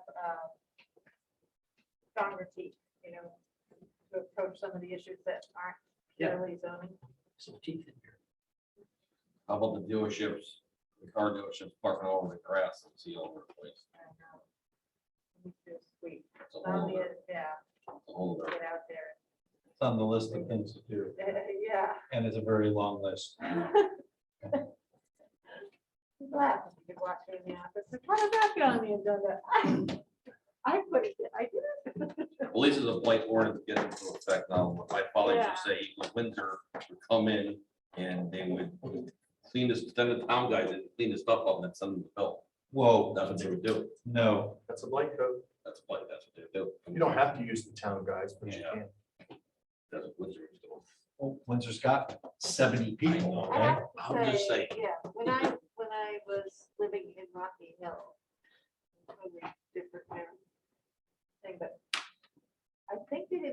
so much of an issue with once you step outside, because you could hop on the internet and say, I have a sofa and a TV ready to go, and you weren't allowed to hit send until it was at the curb. Because they were. Right? Yeah. And when I downsized, I think I need a lot of it. What's the difference between blight and Crap, Construction. poor maintenance of a house? poor maintenance. Yeah. That's very subjective. Right, There's, it's like the creepers The extra 2 growing, feet of grass the, in the front yard. no, the roof in disrepair, the paint Well, peeling, you know, at what that's point? why we're, is it- it's blight and property management. So we do have a section in the ordinance that talks about, okay, the inspector's gonna go out and look to see, you know, is there siding dangling in the house? Is there, you know, it's like this whole list of assessment. I gotta go for your Tim Moore's house. What's that address? Oh. These are Kimmy. what? Don't mention people's names. But I It's a good guess example. the reason I say it is, Right. there's the condo cop kind of mentality of the people who look out the windows and, you know, report a cardboard box that's Oh, yeah. next to your trash can. Well, It's the, like the in this code local has light. language about, is this condition disruptive of your reasonable use and enjoyment of your property as related to community standards? So this idea of, is that box really impacting your ability to use your patio in your backyard? It's all based on a community standard. And so there is subjectivity there, but you know, it's not a mandate for the You can't town. tell people that they, to paint your house because You it don't needs to like be it, painted. right? I mean, Some what if they people- can't afford it? What if they're Right. barely struggling to, you know, oh, you have moss on your roof. That's ugly. But we have to be able to tell them that you have to take that blue tarp off your roof. Well, Because well, that if there's a looks like- blue tarp, but again, I mean, what if their homeowners lapse? What if they're, you know, living on social security? I mean, And some people have it tarp for a month while they wait for the roof. You're right, You know, So it's like until they're it starts in blowing and process. fraying and, Yeah. it's just, you know, that's a So- hairy Just line like, I'm at glad I what don't have point to is do. it- Yeah. It's a hard line. It is, it's not all that easy. No, So the state says we have to go through this affordable housing every 5 years. Yes. They do have a plan. You Yeah. just have to have a plan. We're not getting anymore. We got plenty. So once we have the plan in place, we'll be updating, revising it. Yeah. As It's like needed. constant work. So, The thing you can Well, choose to do ultimately is codify it into the POCD. So you update the POCD every 5 years as part of that, rather than having Maybe a separate just- plan. Can you just say it doesn't need an update As and move amended. on? No, Or do you have to go through this every time? have to paste. Yeah, I mean, Yeah, it's like, it's good enough. demographics, update the demographics and with the. Implementation. Hey, we've got 10 things on the list, we've accomplished 3. We'll keep working at it. Right. Yeah. Yeah, you don't need to just throw the whole thing out Whole and thing start out. over. Okay, good. So, Seems like a lot of work. so basically, it's a state mandate, an unfunded state mandate. No, it was funded with grants. Oh, it was This is being paid for by grants completely. I put in the invoice already. like, kind of like MS4? No, that wasn't. Yeah, No, this one actually was. yeah, because it's not that, I mean, we're not talking hundreds of thousands of dollars here, or tens of thousands of dollars. Wait till we get the farm rates. Oh, boy. That coming up soon. We got farm. No, wait, they gotta redo them. Oh. It's gotta be done, real. What did we redo them for, Frank? We redid them for what? The room was full. Paying for the Do rest. we have Tell me anything under correspondence? Tell me how to check it out. Nothing under business meeting. Nope. No motion executive to adjourn. session, so motion to adjourn would be. in order. I make a motion, we adjourn. Second. Discussion. Aye. Aye. Okay, Okay, we're so- adjourned so Cameron- at 8:43. Ruth, I've been meaning to ask,